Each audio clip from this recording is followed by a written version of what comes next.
আজি ৯ বহাগ ৰঙালী বিহুৰ এইহেন বতৰত ৰাজ্যৰ কোনোফালে নাই বহাগৰ আনন্দ উল্লাস। মহামাৰী কৰোনাৰ আতংকৰ বাবেই ৰঙালী বিহু পালন কৰিব নোৱাৰা ৰাজ্যবাসীয়ে এতিয়াও ঠায়ে ঠায়ে নিজৰ ঘৰে চোতালে মনক সান্তনা দিয়াৰ উদ্দেশ্যেৰে বিহু মৰা দেখা গৈছে।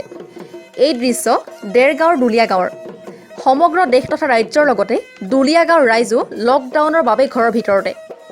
বহাগৰ ১৫-২০ তাৰিখলৈকে ঢোলৰ গুমগুমনিত ৰজনজনাই থকা গাঁওখনত নাই কোনো আনন্দ উল্লাস।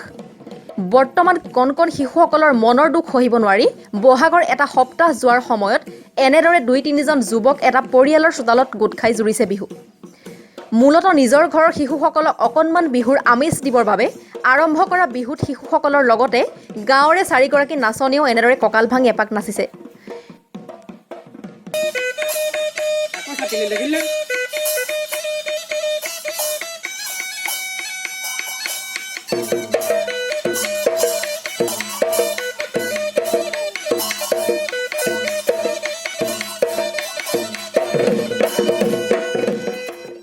কৰোনা মহামাৰী আতংকৰ কাৰণে আমি এবাৰ নিজৰ বাপতিসাহোন বিহুটো ক'তো একো কৰিব নোৱাৰিলোঁ।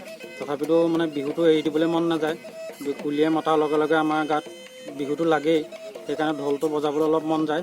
তথাপিতো আৰু উপায় নাপায় আমাৰ চোতালতে আমাৰ নিজৰ ল'ৰা ছোৱালীকেইটা লৈ বা ভতিজাহঁতে অকণমানি ল'ৰা ছোৱালীখিনিক লৈ পেলাই অকণমান বোলো বিহুকে আজি মাৰোঁহত। সেইকাৰণে আমি অলপমান বিহুটো জীয়াই ৰাখিবৰ কাৰণে চেষ্টা কৰিছোঁ। তথাপিতো এই অহা বছৰলৈ যাতে এনেকুৱা নহওক, এই আতংক আঁতৰি আকৌ অহা বছৰলৈ আমি পুনৰ যাতে বিহুটো মাৰিব পাৰোঁ, আমাৰ যাতে বিহুটো হেৰাই নাযায়, তাৰ কাৰণে আমি ভগৱানৰ ওচৰত প্ৰাৰ্থনা কৰিছোঁ। আগতে বিহু নাচিছা নাই তুমি? নাচিছা? বিহুৰ নাম এটা গাই দিয়াচোন, অকণমান গাই দিয়া।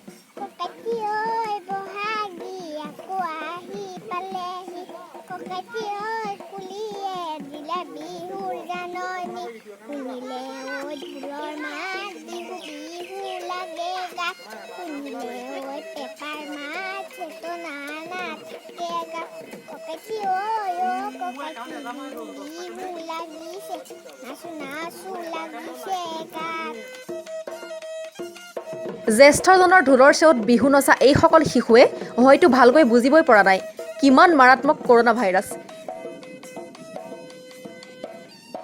যি কি নহওক, কৰোনাৰ আতংকৰ মাজতে এনেদৰে সীমিত সংখ্যক শিশু চেমনীয়াই এফাকি বিহু গাই নাচি বাগি মনত লভিছে সামান্যতম আনন্দ।